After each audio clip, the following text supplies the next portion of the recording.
Hello everyone and welcome to all in daily current affair MCQs. आज तारीख है 11 अगस्त 2020। तो आइए देख लेते हैं कौन कौन से इंपॉर्टेंट क्वेश्चंस हैं।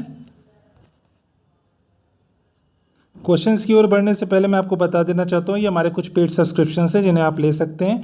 ईयरली प्लान जो है 499 का है, मंथली 99 रुपीज़ का, और एनसीईआरटी का प्लान जो है वो 399 तक का है। अगर आप ईयरली प्लान को अभी सब्सक्राइब करते हैं या टिल 15 अगस्त तक लेते हैं तो आपको ये 399 रुपीज़ का अवेल हो जाएगा। आपको करना क्या है कि 399 रुपीज़ आपको गूगल पे या फ़ोन पे करना है रिस्पेक्टिव नंबर पे। उसके साथ हमारे साथ एक स्क्रीनशॉट शेयर करना है व्हाट्सएप पे। जैसे ही आप स्क्रीनशॉट को शेयर करते हैं तो आप ये सारी फैसिलिटीज़ को अवेल कर पाएंगे, और साथ में जो भी हम लोग करंट अफेयर डिस्कस करेंगे उसके PDF नोट को भी अवेल कर पाएंगे। तो चलिए बढ़ते हैं अपने पहले क्वेश्चन की ओर। सबसे पहला क्वेश्चन है regarding DAC, defence acquisition council. आइए स्टेटमेंट्स को ध्यान से पढ़ लेते हैं। पहला स्टेटमेंट ये कहता है कि हाईएस्ट डिसीजन मेकिंग बॉडी है डिफेंस मिनिस्ट्री की, और यही डिसाइड करती है सारी नई पॉलिसीज़ को और कैपिटल एक्विजिशन को। दूसरा स्टेटमेंट कहता है कि all the 3 services, army, navy और एयरफोर्स, और साथ में इंडियन कोस्ट गार्ड की जितनी भी नई पॉलिसीज़ फॉर्मुलेशन होती है, कैपिटल एक्विजिशन होती है, वो DAC के द्वारा किया जाता है। तीसरा स्टेटमेंट ये बोलता है जो मिनिस्टर ऑफ डिफेंस होता है वो चेयरमैन होता है इसी काउंसिल का, DAC का। तो बताइए कौन कौन से स्टेटमेंट करेक्ट हैं।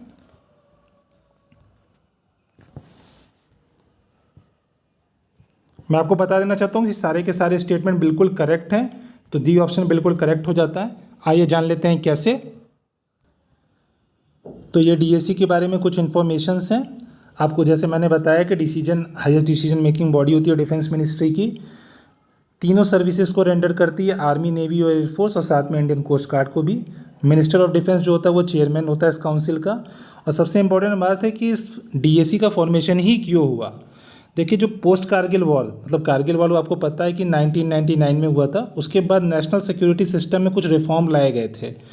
तो उसी रिफॉर्म के अंतर्गत क्या हुआ था कि 2001 में DAC का फॉर्मेशन हुआ था। तो चलिए बढ़ते हैं अगले क्वेश्चन की ओर। सेकंड क्वेश्चन जो है वो CIC के बारे में है, चीफ इंफॉर्मेशन कमिश्नर। आपको पता ही है कि CIC को जो अपॉइंट करता है वो प्रेसिडेंट करता है एक कमेटी की रिकमेंडेशंस पे। तो हमें बताना है कि उस कमेटी में मेंबर्स कौन कौन से होते हैं। तो जो पहला मेंबर होता है वो प्राइम मिनिस्टर होता है, और वही चेयरपर्सन भी होता है इस कमेटी का। जो दूसरा मेंबर होता है वो लीडर ऑफ अपोजिशन होता है राज्यसभा से। जो तीसरा मेंबर होता है वो यूनियन कैबिनेट मिनिस्टर होता है जिसको नॉमिनेट करता है प्राइम मिनिस्टर। तो बताइए कौन कौन से मेंबर्स होते हैं। तो मैं आपको बता दूं, प्राइम मिनिस्टर बिल्कुल होता है, लीडर ऑफ अपोजिशन भी होता है लेकिन राज्यसभा से नहीं, लोकसभा से। तो ये जो 2 स्टेटमेंट है वो इनकरेक्ट हो जाता है। यूनियन कैबिनेट मिनिस्टर भी होता है, तो थर्ड स्टेटमेंट बिल्कुल सही है। तो इस हिसाब से ऑप्शन बी बिल्कुल करेक्ट हो जाता है। आइए जान लेते हैं CIC के बारे में। देखिए, CIC जो है हाल में ही न्यूज़ में थी। क्यों? बिमल जुल्का जो है उनको नया CIC अपॉइंट किया गया है प्रेसिडेंट के द्वारा। दूसरी इन्फॉर्मेशन ये बताती है ना कि जो सैंक्शन स्ट्रेंथ है वो इंफॉर्मेशन कमिश्नर की वो है 11, लेकिन अभी वो रिड्यूस कैपेसिटी पे काम कर रहे हैं। अभी तक 6 का ही अपॉइंटमेंट हुआ है। बाकी सारी इन्फॉर्मेशन वही है कि CIC को अपॉइंट करता है president on recommendation of a committee, और कमेटी के मेंबर होते हैं prime minister, leader of opposition, लेकिन लोकसभा से, इसीलिए वाला स्टेटमेंट गलत था। और जो तीसरा मेंबर होता है वो यूनियन कैबिनेट मिनिस्टर होता है। तो चलिए बढ़ते हैं नेक्स्ट क्वेश्चन की ओर। थर्ड क्वेश्चन जो है वो वी कामट कमेटी के बारे में, हाल में ही कॉन्स्टिट्यूट की गई ये कमेटी। हमें पता करना है कि इस कमेटी का एम क्या है। तो आइए सारे स्टेटमेंट्स को ध्यान से पढ़ लें और करेक्ट एम का चुनाव करें। पहला जो स्टेटमेंट है वो कहता है कि इस कमेटी का जो गठन हुआ है वो कंट्रोल करने के लिए, किसका क्या कंट्रोल करेगी, जो मैनग्रोव जो डिप्लीट हो रहे हैं सुंदरबन रीजन में, उसको कंट्रोल करने के रिकमेंडेशन देना। सेकेंड स्टेटमेंट जो कहता है कि हाल में ही जो कोविड-19 के जो स्ट्रेट लोन रिलेटेड जो रेजोल्यूशन पास हुए हैं उसके ऊपर रिकमेंडेशन देना। तीसरा जो एम है कि जो जेनेटिक रिसोर्स को एक्सेस करने का रेगुलेशन चाहिए और बायोडाइवर्सिटी के प्रोटेक्शन के लिए। चौथा जो स्टेटमेंट है वो है रिगार्डिंग जो इलेक्ट्रिक व्हीकल पॉलिसी जो फॉर्म हुई है उसके नॉर्म्स के ऊपर रिकमेंडेशन देना। तो बताइए कौन सा करेक्ट ऑप्शन है। तो मैं आपको बता देना चाहता हूँ, वी कामट कमेटी का जो फॉर्मेशन हुआ है वो कोविड-19 रिलेटेड जो स्ट्रेस लोन है उसके रेजोल्यूशन के ऊपर जो नॉर्म्स फॉर्मुलेट हुए हैं उसके ऊपर रिकमेंडेशन देना। तो इस हिसाब से ऑप्शन 2 करेक्ट हो जाता है, यानी ऑप्शन सी यहाँ पे करेक्ट हो जाता है। आइए जान लेते हैं वी कामट कमेटी के बारे में। देखिए, वी कामट कमेटी जो है ना वो RBI की द्वारा हाल में ही कॉन्स्टिट्यूट की गई है। इसका जो मेन एम है वही कोविड-19 रिलेटेड स्ट्रेस लोन पे अपनी रिकमेंडेशन देना। और जो IBA है ना, इंडियन बैंक्स एसोसिएशन, वो फंक्शन करेगा एज अ सेक्रेटेरिएट इस कमेटी के लिए। तो इसीलिए ये न्यूज़ में थी। चलिए बढ़ते हैं अगले क्वेश्चन की ओर।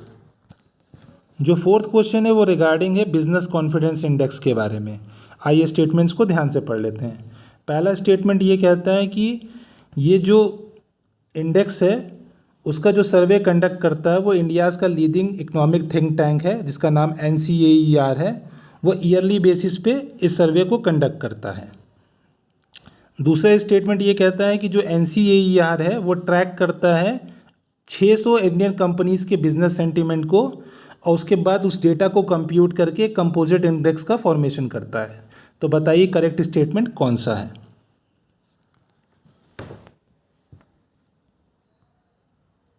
मैं आपको बता देना चाहता हूँ, पहला स्टेटमेंट इनकरेक्ट है, दूसरा स्टेटमेंट बिल्कुल करेक्ट है।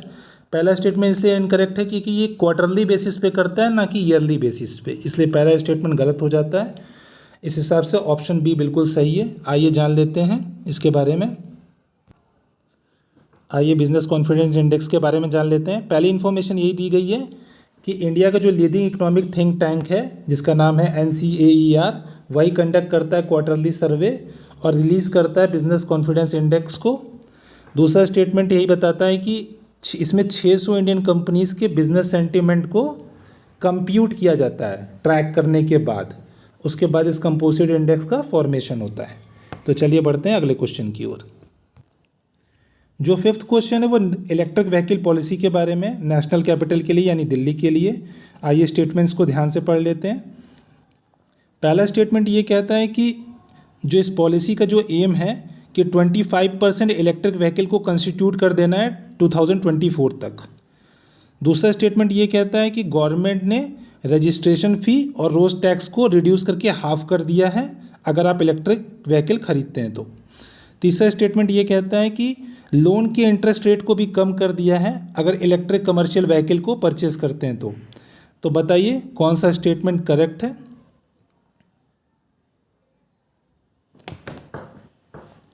मैं आपको बता दूं कि पहला स्टेटमेंट बिल्कुल करेक्ट है।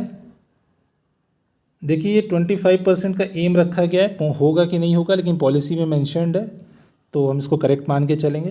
कभी कभी ऐसा होता है ना कि ये एक एम है तो पूरा हो सकता है कि नहीं हो सकता है।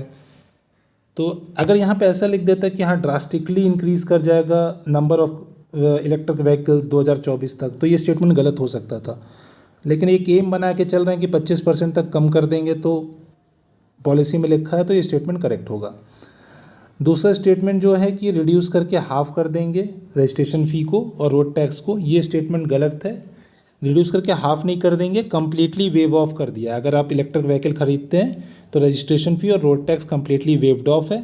तीसरा स्टेटमेंट है कि कमर्शियल व्हीकल परचेस करने पे क्या जो लोन आप लेते हैं उसके इंटरेस्ट को कम कर दिया गया है।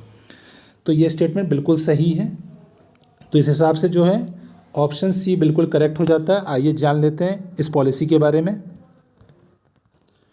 तो देखिए दिल्ली गवर्नमेंट ने इस पॉलिसी को लॉन्च किया है और वही चीज़ें हाईलाइट में वही बातें हैं कि 25% कॉन्स्टिट्यूट करना चाहती है इलेक्ट्रिक व्हीकल्स को 2024 तक। और जैसे मैंने आपको बताया रजिस्ट्रेशन फ़ी और रोड टैक्स को कम्प्लीटली वेव ऑफ कर दिया है। हाँ इंसेंटिवाइज भी कर रही है। अगर जैसे आप 2 व्हीलर खरीदते हैं या ई-रिक्शा खरीदते हैं या फ्लीट व्हीकल खरीदते हैं या कोई ऑटो खरीदते हैं तो 30,000 रुपये तक का इंसेंटिवाइजेशन भी है। अगर आप इलेक्ट्रिक कार खरीदते हैं तो 1.5 लाख रुपये तक का आपको इंसेंटिव मिल सकता है।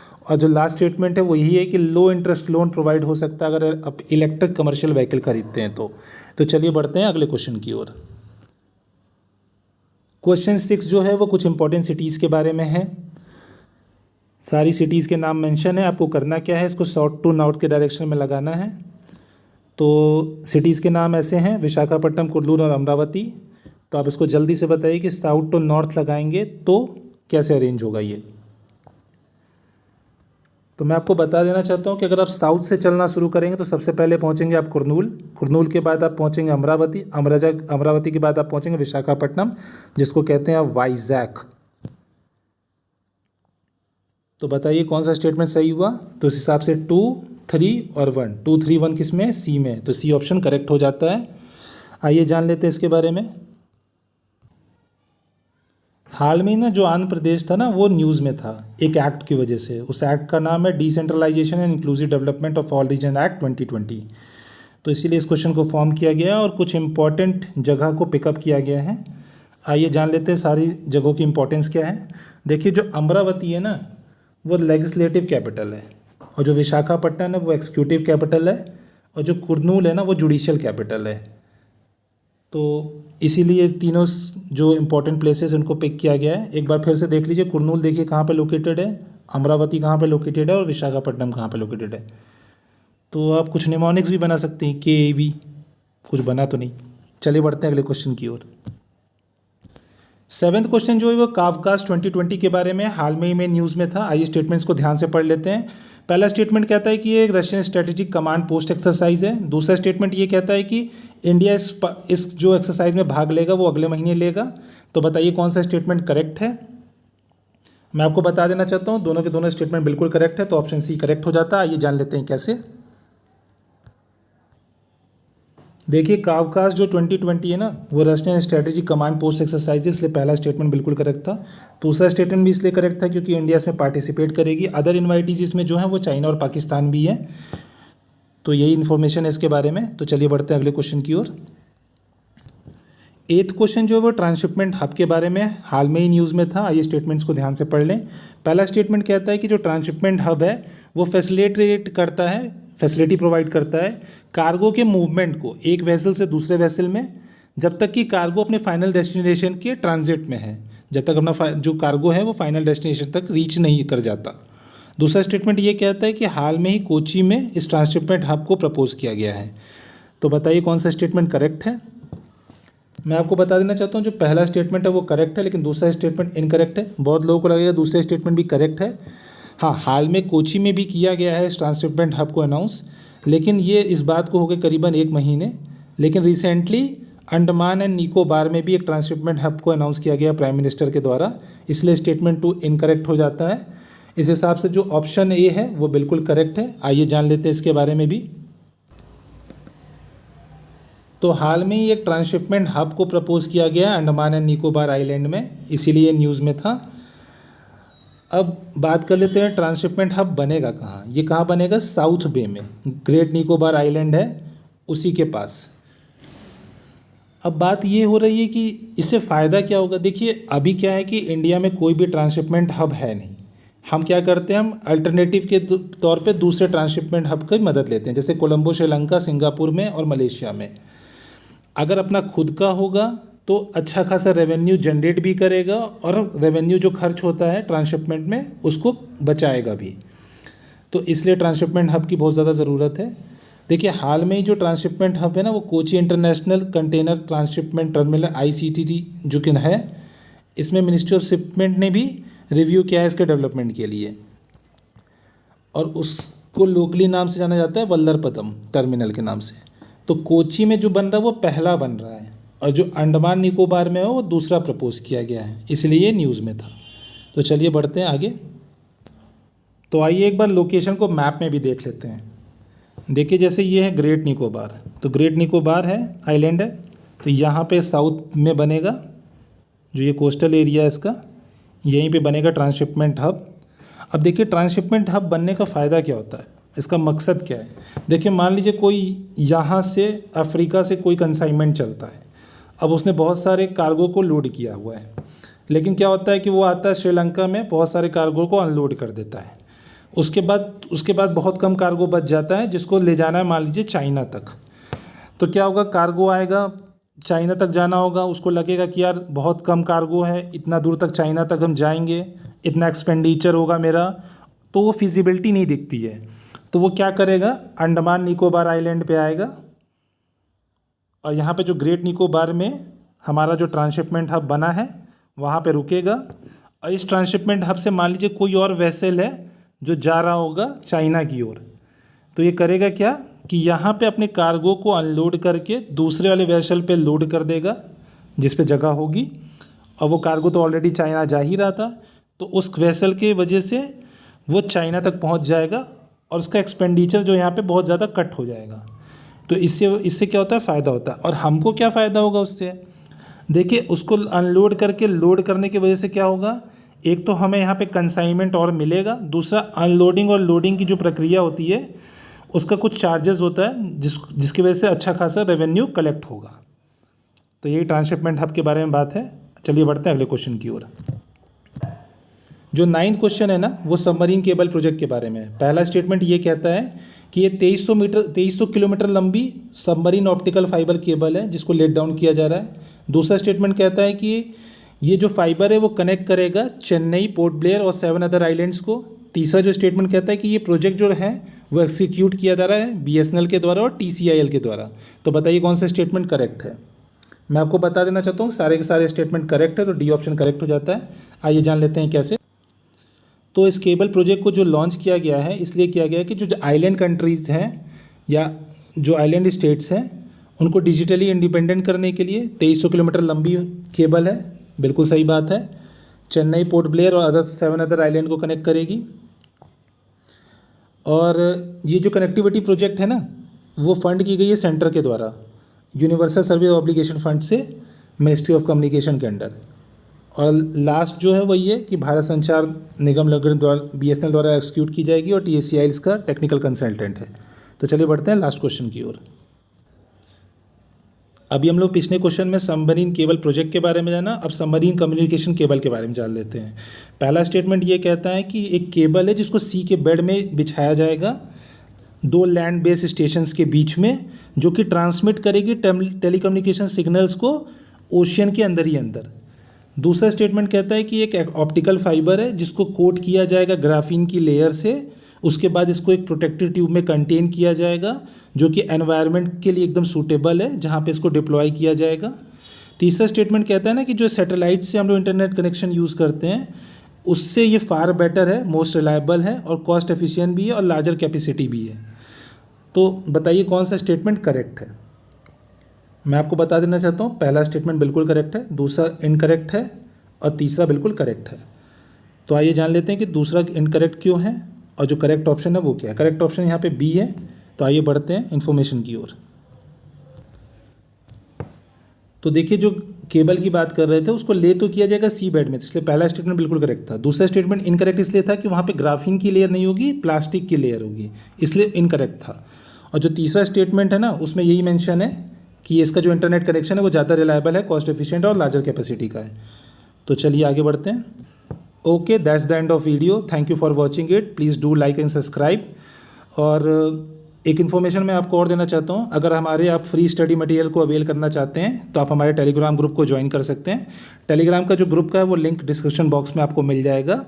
So keep watching it and have a good day.